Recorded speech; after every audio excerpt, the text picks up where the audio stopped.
Halo semuanya, balik lagi bareng gue Joy dari Daily Respawn. Dan mungkin lu juga ngerasain hal yang sama, bahwa game-game PS1 dan PS2 tuh punya kesan yang jauh lebih nempel di kepala dibanding game-game sekarang. Padahal secara teknis, game zaman sekarang jelas lebih canggih. Tapi kok ya malah yang jadul-jadul itu yang lebih berbekas. Nah, kali ini gue pengen ngajak lo ngobrol bareng soal kenapa hal itu bisa kejadian. Dan tenang aja, ini bukan sekadar nostalgia doang. Kita bakal bongkar dari sisi pengalaman pribadi, perbandingan desain game dulu dan sekarang, sampai pandangan psikolog dan desainernya juga. Gue masih inget jelas gimana rasanya main Harvest Moon Back to Nature buat pertama kali.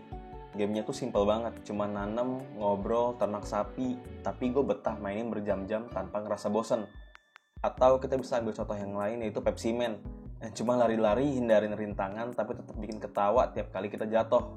Bahkan Spyro dan Crash Bandicoot, dua game dengan platforming yang sebenarnya repetitif, tetap kerasa fresh karena kontrolnya enak dan karakternya ikonik banget. Dan gue bukan satu-satunya yang ngerasain kayak gitu.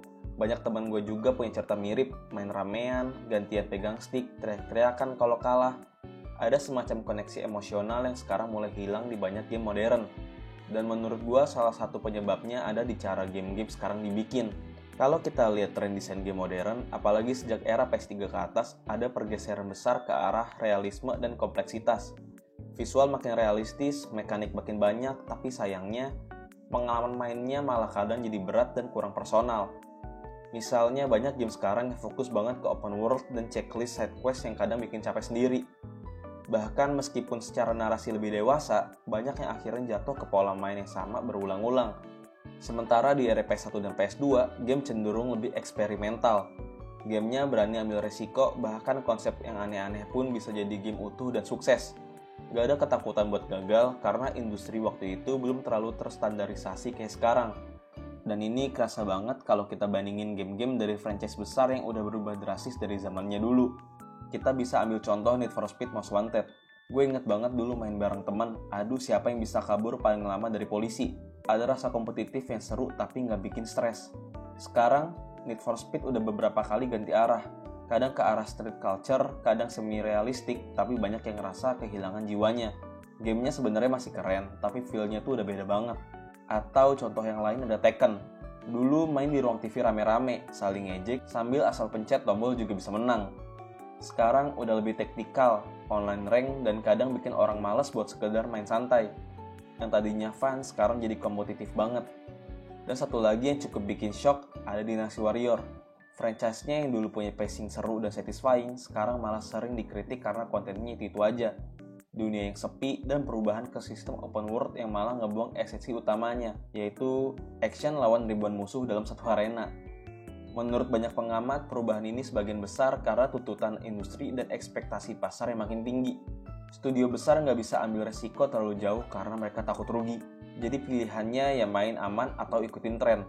Padahal justru di era PS1 dan PS2, tren itu belum sekuat sekarang. Studio bisa berkreasi tanpa harus mikirin Metacritic score atau monetisasi berlebihan.